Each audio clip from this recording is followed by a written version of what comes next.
Salve, salve pessoal, Rodrigo Barbati com você para mais um evento de atualidades. O objetivo aí da nossa conversa, trabalhar temas de 2014, propor a você enfoques principalmente, claro, nesse nosso momento do segundo semestre de 2014, falando temas políticos, econômicos e sociais que pudessem ser relevantes para você.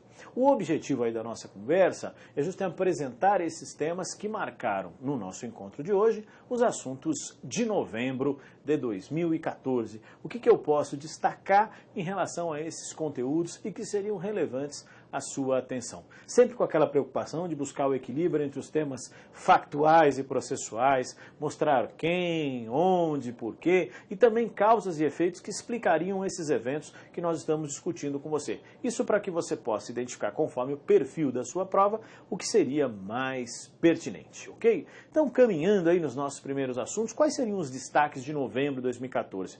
De um lado, as eleições americanas, a derrota de Obama de maneira significativa. Do outro, temas relacionados à economia e outros conteúdos que você também vai observar na minha apresentação. Então vou começar aí para o nosso primeiro tema, as eleições americanas. Vale sempre observar que o destaque aqui é bem simples. O que aconteceu nas eleições? Você já sabe, derrota do presidente Obama. Pronto. De que maneira eu vou lembrar disso, professor? Vai lembrar de que o Partido Republicano ganhou não só o controle do Senado, como manteve o controle da Câmara de Representantes. Para eles, o que seria a nossa Câmara dos Deputados. Então, só para você lembrar, eleições americanas, Obama perdeu. Então, os democratas foram derrotados no Senado e na Câmara. Por quê? Os partidários de Obama tiveram que arcar com o ônus de um governo de baixíssima popularidade. Obama tem uma das piores popularidades dos governantes americanos. Vale sempre lembrar. Seu governo conseguiu avançar pouco no enfrentamento à crise econômica. A teimosia do seu projeto, a forma como Obama tentou conduzir a aprovação do projeto de saúde, lá, o chamado Obamacare, ou para simplificar nossa ideia, o SUS americano, causou um grande desgaste e, consequentemente, esse segundo mandato foi muito trabalhoso e dificultoso para o presidente até então. E, consequentemente, o desgaste veio nas urnas com a derrota no Congresso americano para o Partido Republicano. Diferentemente aqui do nosso cenário com 500 partidos, estou brincando com você, basicamente a situação americana fica nessa linha. Os republicanos, os democratas, esse é a grande história política americana, concentrada nessas duas grandes agremiações. E Obama paga o preço aí da fragilidade do seu governo e, além disso, não é apenas no plano federal, vale lembrar que os republicanos também tiveram importantes vitórias nas eleições também estaduais. Centrando aqui basicamente alguns exemplos para você, olha, no caso da Câmara e do Senado, principalmente o Senado que eu vou começar a nossa conversa, os republicanos agora têm a maioria, o que causa dores de cabeça a Obama, porque ele depende da boa vontade dos senadores para aprovar projetos dos quais ele não vai conseguir, porque ele não tem maioria se não negociar. Então, republicanos têm a maioria no Senado, como você observou aqui. Um outro aspecto a considerar é justamente a Câmara. Você tem os republicanos conseguiram aí uma boa maioria também. Das 435 cadeiras na Câmara, eles ficaram com 243, ou seja, o Partido Republicano tem a maioria do Congresso. Professor, isso eu já sei, pensando em uma abordagem sobre as eleições.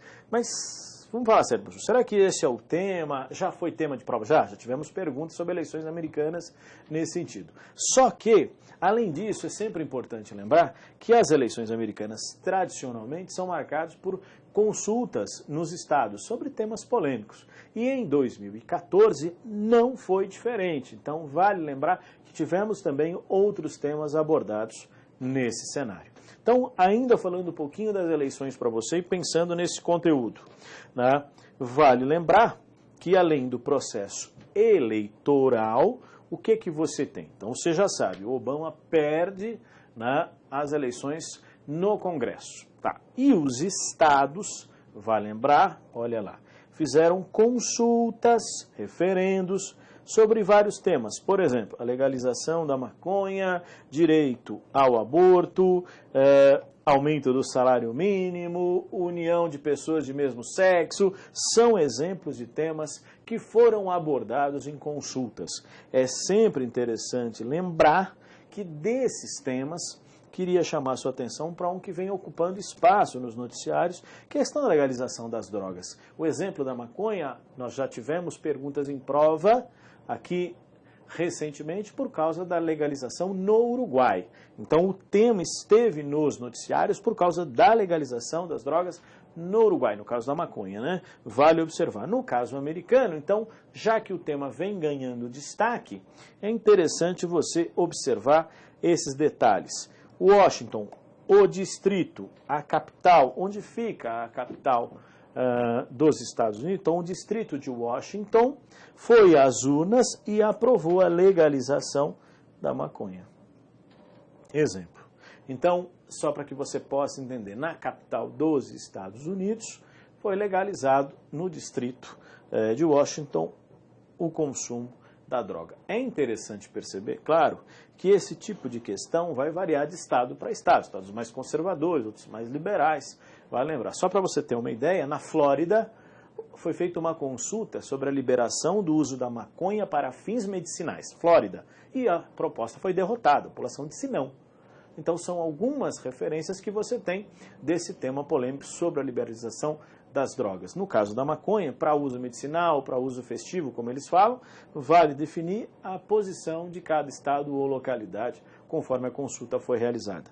Aqui, só para que você possa fazer um paralelo, voltando um pouquinho, a questão da legalização da maconha, como um tema, por exemplo, já tinha sido realizada uma consulta em 2012, e o Colorado, por exemplo, um estado americano que aprovou também a legalização da maconha, o estado do Colorado, para chamado uso festivo, como foi também, vale recordar, no caso de Washington. É a mesma coisa, a legalização da maconha para uso festivo. Professor, o que é uso festivo? Ah, não sei, menino, você vai ficar fazendo pergunta difícil para mim.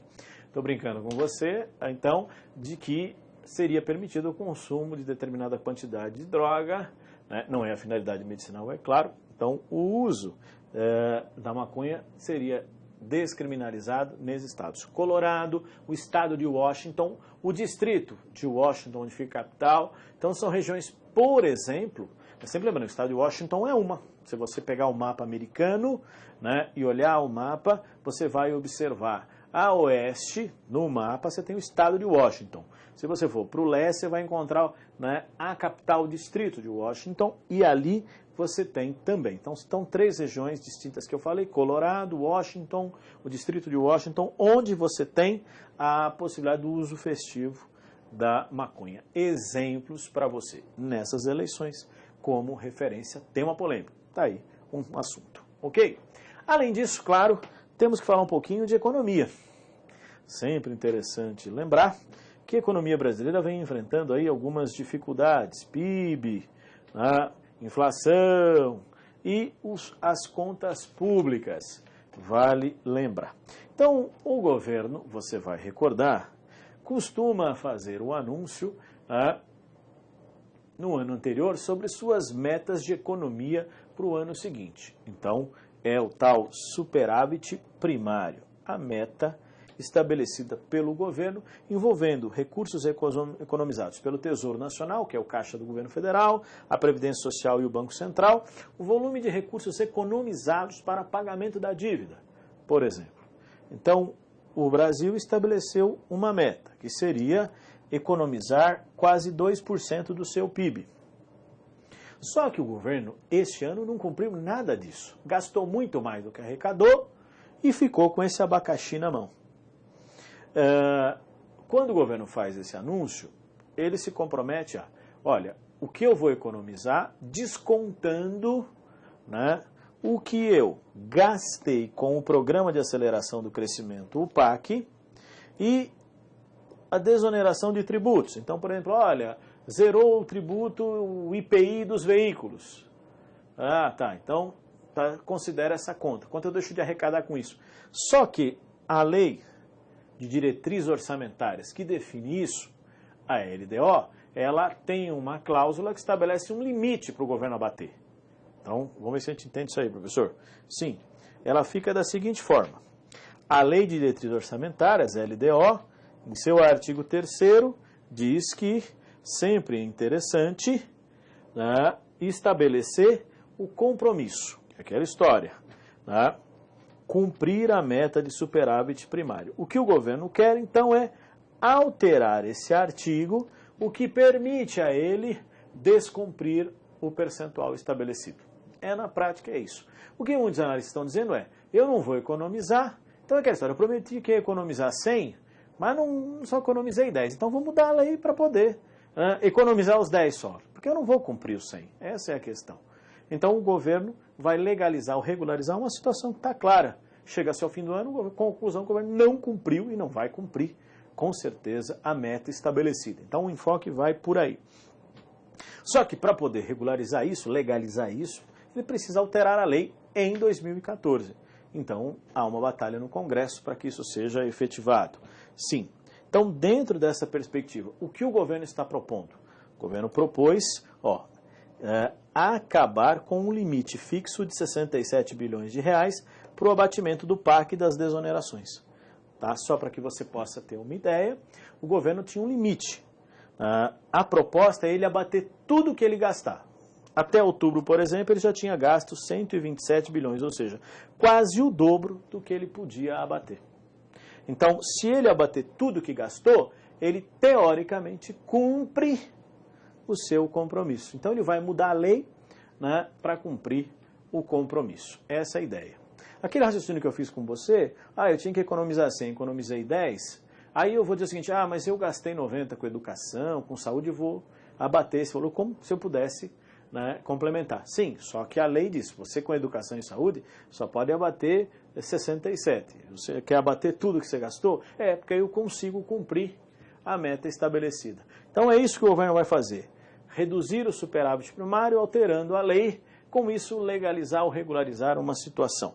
Como eu disse, há uma batalha no Congresso, o governo tem maioria para aprovar isso, só que os deputados, né, e senadores estão meio a risco nesse pós-eleição, o governo Dilma fragilizado pelas crises na Petrobras e todas as dificuldades que estão ali presentes. Então, tem os derrotados nas eleições que reclamam do apoio governamental. Então, tudo isso entra em cena, né, para causar um pouquinho de dor de cabeça até o fim do ano. Então, eu vou pedir para você ficar de olho nesse assunto para ver se o governo realmente vai aprovar isso em dezembro e regularizar a situação. Então, uma sugestão para você de um tema que você pode acompanhar, ficar de olho. Certo? Muito bem. Que mais, hein, professor? Sobre essa questão e a relevância desse tema, né, essa para nós é uma hipótese importante, porque mexe com os números, ou seja, com o buraco nas contas públicas aí que o governo deixou nesse ano. Basicamente, a justificativa é essa, o governo vai manter o conceito de abatimento, a diferença, né, é que ele vai ampliar. Só podia abater 67, ele vai abater tudo que gastou.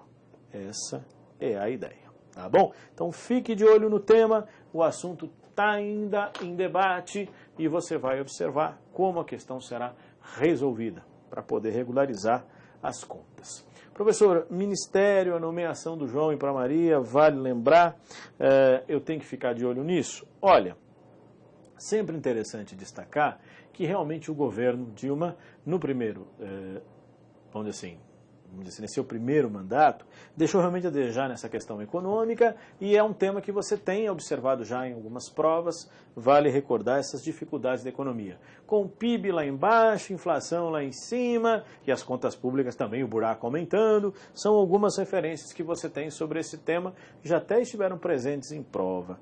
Consequentemente, o governo justifica que está fazendo tudo isso porque diversos países foram obrigados a fazer, em função de redução do crescimento da economia mundial nesse ano. Então, olha, não vamos crescer. Eu falei aqui inicialmente que a gente ia crescer 3%, depois 2%, hoje se crescer 0,5% está feliz da vida. Então, nós vamos ter que rever os números e os dados aqui propostos, porque o cenário internacional mudou. É o argumento do governo para cumprir suas metas e esse tem sido um tema. Consequentemente, você lembra que o ministro da Fazenda, o seu Manteiga, seu Guido Mantega, foi demitido durante a campanha eleitoral. O presidente Dilma falou que ia substituir.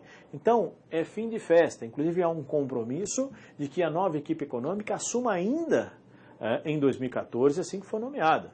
Então, a perspectiva de Joaquim Levy, Nelson Barbosa, Guido Mantega dando tchau, né, para essa dupla dinâmica que vai chegar, né, Miriam Belchior também vai embora do Ministério do Planejamento. Então, os novos nomes da economia brasileira, é bom você ficar de olho que pode cair em algumas provas no começo do ano. Quem foi indicado para o ministério tal, principalmente os ministérios da área econômica. Então, Joaquim Levy, Nelson Barbosa, a dupla dinâmica Fazenda Planejamento, provavelmente, Alexandre Tombini no Banco Central, são algumas especulações. Então, assim que essas equipes forem nomeadas, os personagens assumirem, né, você fica de olho quem foi para que cargo e dá uma olhada, porque pode aparecer em prova também, principalmente aqui na área econômica, certo? Muito bem. Que mais, hein, professor? Vamos falar um pouquinho sobre temas ambientais. Vale recordar que nós tivemos a divulgação em novembro do relatório, 5º relatório de avaliação do clima, feito pelo painel intergovernamental de mudanças climáticas, o IPCC. O IPCC, o relatório feito pela ONU, com a contribuição de pesquisadores de mais de 80 países, surge em 2007 e anualmente, né, o IPCC tem marcado posição sobre determinados temas, se manifestado sobre assuntos e de tempos em tempos faz os seus relatórios de avaliação climática. Vale recordar. Não é um relatório por ano, mas assim, de tempos em tempos você tem, né, a discussão sobre conteúdos e tópicos levantados pelo relatório. Algumas polêmicas chegaram e você já sabe quais são. A principal questão aqui, né, é dizer para você que entre 2000 e 2010, as emissões de poluentes cresceram muito em relação ao período anterior, principalmente por causa do aumento do carvão para a geração de energia. Então aqui entra em cena os chamados gases do efeito estufa. Por exemplo, quando você fala de combustíveis fósseis, o dióxido de carbono, CO2. Quando você fala, por exemplo, né, de resíduos orgânicos, o CH4, o metano. Então, dióxido de carbono, gás metano, são vilões do efeito estufa que contribuem para o aquecimento global, altera o clima. Então, há uma grande inquietação sobre o uso de determinadas fontes. Por exemplo, os combustíveis fósseis, petróleo, carvão mineral, gás natural, são poluidores, né, nesse contexto. E o IPCC fala, olha, poluímos como nunca. A coisa aí, né? Segundo dados levantados, monitorando e projetando as alterações que nós tivemos no clima, nós estamos aí gerando mudanças significativas no século XXI e comparado com outros períodos da humanidade, extremamente poluidores, fala assim, 800 mil anos, vale lembrar, não estou falando disso das sociedades, estou falando da evolução do planeta Terra, até corrigindo a minha informação. 800 mil anos de poluição, ou melhor, de concentração de gases, né, agravados pela poluição provocada pelo homem no século XXI. É isso que está dizendo aí o IPCC, ok? Muito bem, esse tema traz uma polêmica, porque o que se diz, olha, se nós continuarmos crescendo as emissões dos gases do efeito estufa que provocam as alterações do clima, nós teremos, né, um aumento da temperatura em quase 5 graus. O que isso representa em termos de século XXI? O aumento dos níveis dos oceanos, o aumento das secas, por exemplo, as deteriorações e alterações cada vez mais contundentes no meio ambiente se refletindo no clima. Então você está pensando em invernos extremamente rigorosos e verões também. Então deixando um pouco anarquizado o clima global, é uma preocupação aí né, dos pesquisadores. Então fica também essa inquietação sobre o impacto. Né? Tanto é que há uma grande aposta que, em função dessa situação, se consiga o grande objetivo, que é uma medida contundente para a redução da poluição. Exemplo, né, do que pode ocorrer se continuarmos a poluir a atmosfera dessa forma, gerando alterações climáticas. Exemplo, ó, elevação de mais de 80 centímetros do nível do mar, consequentemente, você trazer danos às regiões costeiras, enchentes, inundações e áreas que seriam apropriadas pelos oceanos, comprometendo a vida de milhões de pessoas. Exemplo do que pode ocorrer. E o que o relatório propõe, hein, professor? O relatório propõe, né, que você reduza, né, o uso dos combustíveis fósseis, até uma linha mais radical do relatório fala em eliminar completamente. Nesse sentido, lembrando que é interessante acelerar o uso de energias renováveis. Lembra? Por exemplo, energia solar, energia eólica, a energia dos ventos.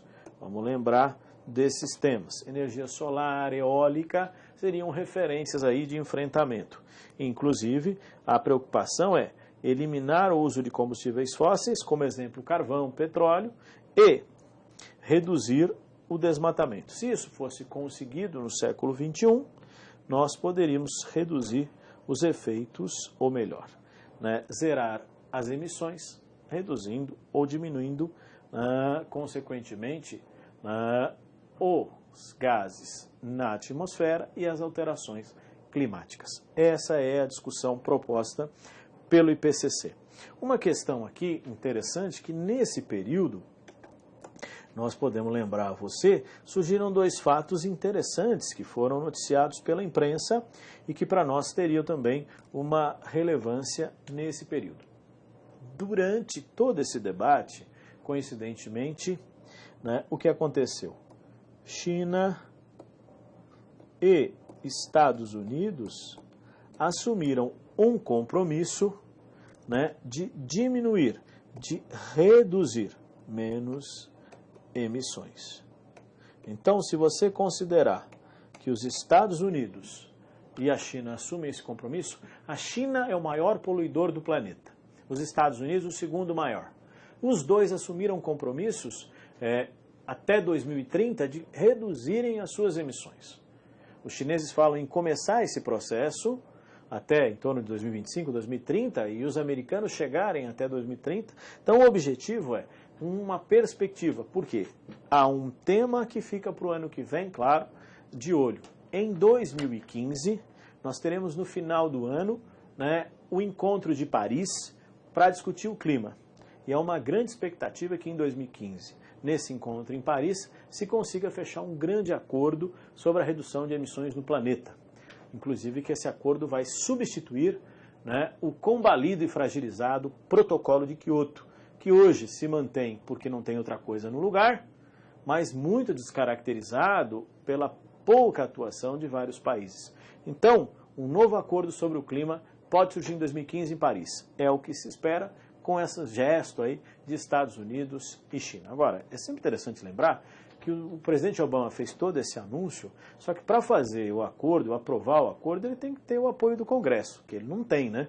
Então, as eleições americanas podem estragar o barato do Obama, mas a questão é clima como grande tema para a gente ficar de olho, tá bom? Que mais, hein, professor? Deixa eu mostrar para vocês sempre uma pergunta sobre esse tema. Julgue o próximo item no que se refere aos processos de urbanização e mudança climática. É o que fez aqui a CESP nessa questão. Entre as consequências atribuídas às mudanças climáticas, como as temperaturas extremas, chuvas torrenciais, grandes inundações, por exemplo, tem seca, tem outros assuntos que você queira destacar. Então, a referência aqui do exercício para nós, como correta esta afirmação. Serve como tema, fica como referência de conteúdos que a gente pode discutir para você nesse tópico, tá bom? Bom, são alguns assuntos que selecionamos para você em novembro, vale recordar também. Fica de olho nesses assuntos e outros destacados aqui, temas interessantes para nós de atualidades. Fica também, claro, uma sugestão de sites que você possa visualizar, disponibilizamos também o nosso blog lá, onde temos vários temas de atualidades, podendo agregar outros conteúdos, textos, testes que te ajudem aí nesses temas. Então fica a sugestão para você. Tá bom, pessoal? Obrigado a todos. Bons estudos. Até a próxima.